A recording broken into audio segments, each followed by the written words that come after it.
Hello, I'm Adam Ferris and I serve as the kids pastor at Stephen Street Baptist Church. This video is intended for the training of kids ministry volunteer leaders. In this episode, we are going to discuss details about volunteer and child protection.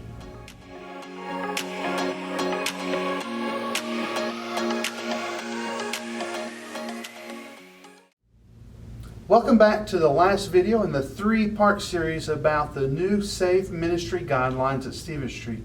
We're going to wrap up our discussion by looking at some practical ways to keep the kids and you safe as you serve in kids ministry.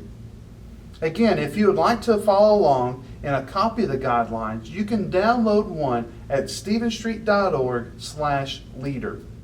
One of the first ways to help ensure safety is the two-adult policy.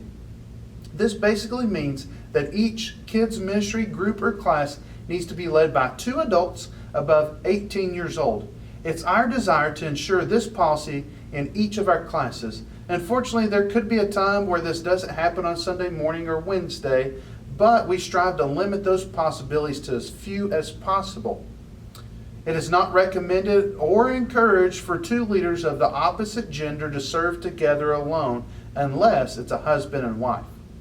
Next, we'll look at a few general guidelines.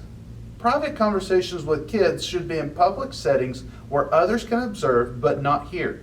In fact, a door should never be closed with one adult and one child in the room by themselves. There could be a time a child needs to share about something that's going on in their life or needs to have a gospel conversation. We need to be caring but safe. Leaders are prohibited from possessing any sexually oriented materials on property or in the presence of children.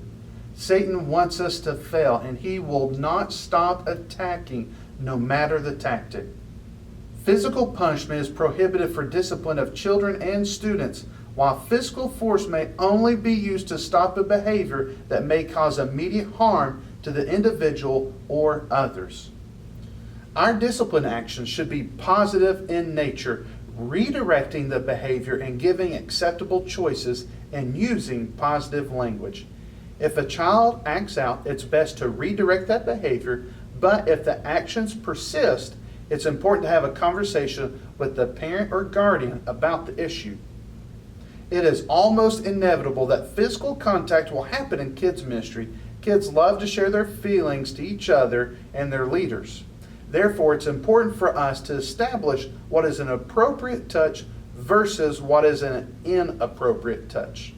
Here are a few examples of an appropriate touch: an arm around the shoulder, a short greeting side hug, a pat on the back, handshakes, and high fives. Inappropriate touches are actions that should never take place. Here are some examples. Never touch a child in anger, disgust, or in a manner that may be construed as sexually suggestive.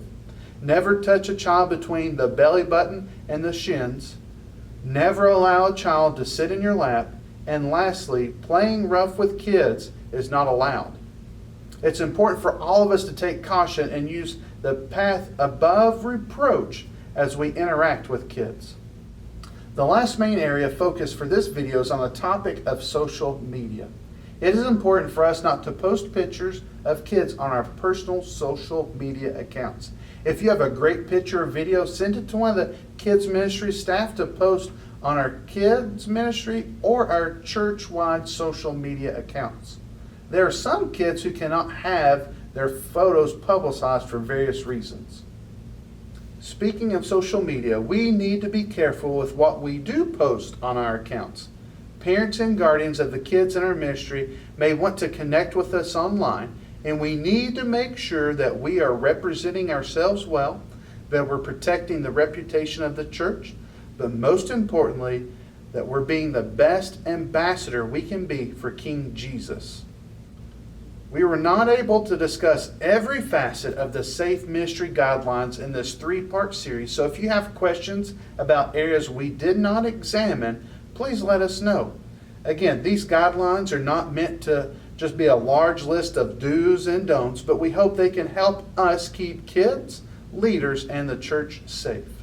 I appreciate your time to watch this video, and have a great day.